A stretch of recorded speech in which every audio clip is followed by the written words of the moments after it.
My name is Adrian Tomes. I'm a recent graduate of UCSF's Clinical Informatics Fellowship and currently practicing as a family medicine primary care provider at UCSF's Lakeshore Clinic. In addition to that, I'm serving as new medical director of data equity here at UCSF Health Technology and Informatics lead for UCSF's new family medicine residency program that will be launching out of the Lakeshore Clinic, and also serving as primary care Apex physician lead as well, in which also I'm serving as physician lead for Express Care. There's so much that excites me about my role. I think serving in a direct primary care role still feels very exciting to me, being able to work with patients individually to help reach their health goals. And not only that, but be able to extend that care beyond the individual patient, but at the community level. And between my other roles as well at UCSF, one of the things that most excites me is the ability to really feel like I have input in terms of how we are developing the systems here at UCSF, having the opportunity to innovate in an agile way as well while we identify gaps and quality improvement initiatives, really feeling well supported within my role to be able to target specific gaps and build innovative solutions in a number of different ways. How are we first trying to identify which marginalized or historically underserved populations are most being impacted, or we see some of the biggest discrepancies and disparities in care outcomes related to our general population?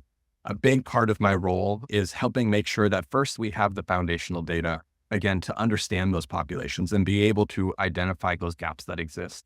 We've made significant strides within that role over the past couple of years, but there's a lot of work still to be done as well to best first understand those patient populations. And then it's from that understanding that we are building that we are then able to start to more prescriptively target kind of specific gaps that we are seeing amongst that as we develop more kind of reporting tools for the broader UCSF community to leverage during any population health initiatives that are going on, quality improvement initiatives that should be stratified by race, ethnicity, sexual orientation, gender identity, ability status, language, payer class, and many others as well. I think of social drivers of health as an important component that we continue to look closely at as well. And so it starts by initially understanding the data behind those disparities and then starting to really focus our efforts on bridging those gaps that we're seeing as well, and continuing to build more reporting tools to continue to more robustly understand that patient population.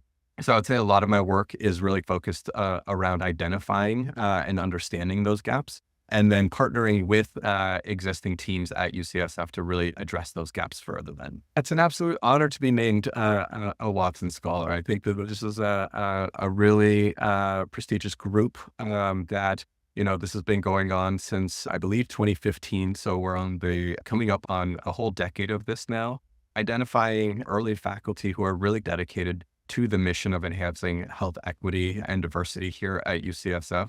And feeling that recognition from the broader system has certainly been quite an honor to be named to, again, this prestigious group of individuals who have centered a lot of their work around this. And I'm happy to be one of them. It's a really important part of my role as well. And I think the recognition, the funding, and the support will really go a long way in terms of me being able to fully explore and accomplish many of those goals in advancing equity and diversity here at UCSF as well.